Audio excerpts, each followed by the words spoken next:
Hello. അപ്പോൾ ഈ video കാണുന്ന എല്ലാവർക്കും ഹാപ്പി ന്യൂ ഇയർ കേട്ടോ.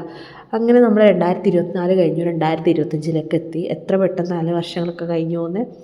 ഓരോ ന്യൂ ഇയർ വരുമ്പോഴും വിചാരിക്കും എത്ര പെട്ടെന്ന് പോയി എത്ര പെട്ടെന്ന് പോയി ഇത്.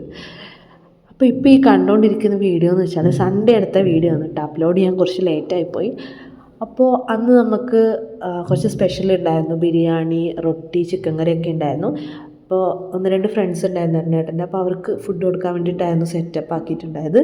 അതൊക്കെ കഴിഞ്ഞപ്പോൾ ഞാൻ വിചാരിച്ചു ഹെയർ കട്ട് ചെയ്താലോ എന്ന്. കഴിഞ്ഞ വർഷമാണ് കട്ട് ചെയ്തത്. ഡെലിവറിക്ക് കുറച്ച് ദിവസം മുമ്പായിട്ട് ഞാൻ പോയി കട്ട് ചെയ്തായിരുന്നു. പക്ഷെ അതൊരു വീക്ക് കട്ടാണെന്ന് തോന്നുന്നു ഞാൻ ചെയ്തിട്ടുണ്ടായിരുന്നു. നല്ലോണം ഷോർട്ട് ആക്കിയിട്ടുണ്ടായിരുന്നു. അത് വളർന്നിട്ടാണ് ഇപ്പോൾ ഇത്രയായത്. ഞാൻ വിചാരിച്ചു ഈ വർഷം ഒന്ന് വീണ്ടും ഹെയർ കട്ട് ചെയ്യാം. വർഷം അവസാനിക്കുകയല്ലേ, ഇനി മുമ്പ് ചെയ്തേക്കാമെന്ന്. അങ്ങനെ പോയിട്ട് ചെയ്തതാണ് കേട്ടോ. അപ്പോൾ എന്ത് കട്ടടിക്കണം ഞാനിങ്ങനെ വിചാരിച്ചുകൊണ്ടുണ്ടായിന്. പിന്നെ ലാസ്റ്റ് ഡിസൈഡ് ചെയ്തു ലെയർ അടിക്കാം. കാരണം ലെയർ നല്ല ഭംഗി ഉണ്ടാവുമല്ലോ.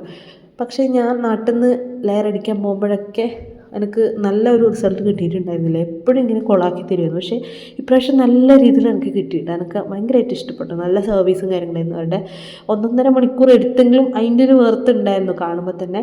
പിന്നെ ഹെയർ ഭയങ്കര ഡ്രൈ ആയിട്ടുണ്ടായിരുന്നു. അവരെന്നെ പറഞ്ഞു സ്പായൊക്കെ ചെയ്യണമെന്ന്. അത്രയും ഡ്രൈ ആയിരുന്നു. പിന്നെ നല്ല ഹെയർ ഫോളും ഉണ്ട്. വെള്ളം മാറിയിട്ടാണെന്ന് തോന്നുന്നു.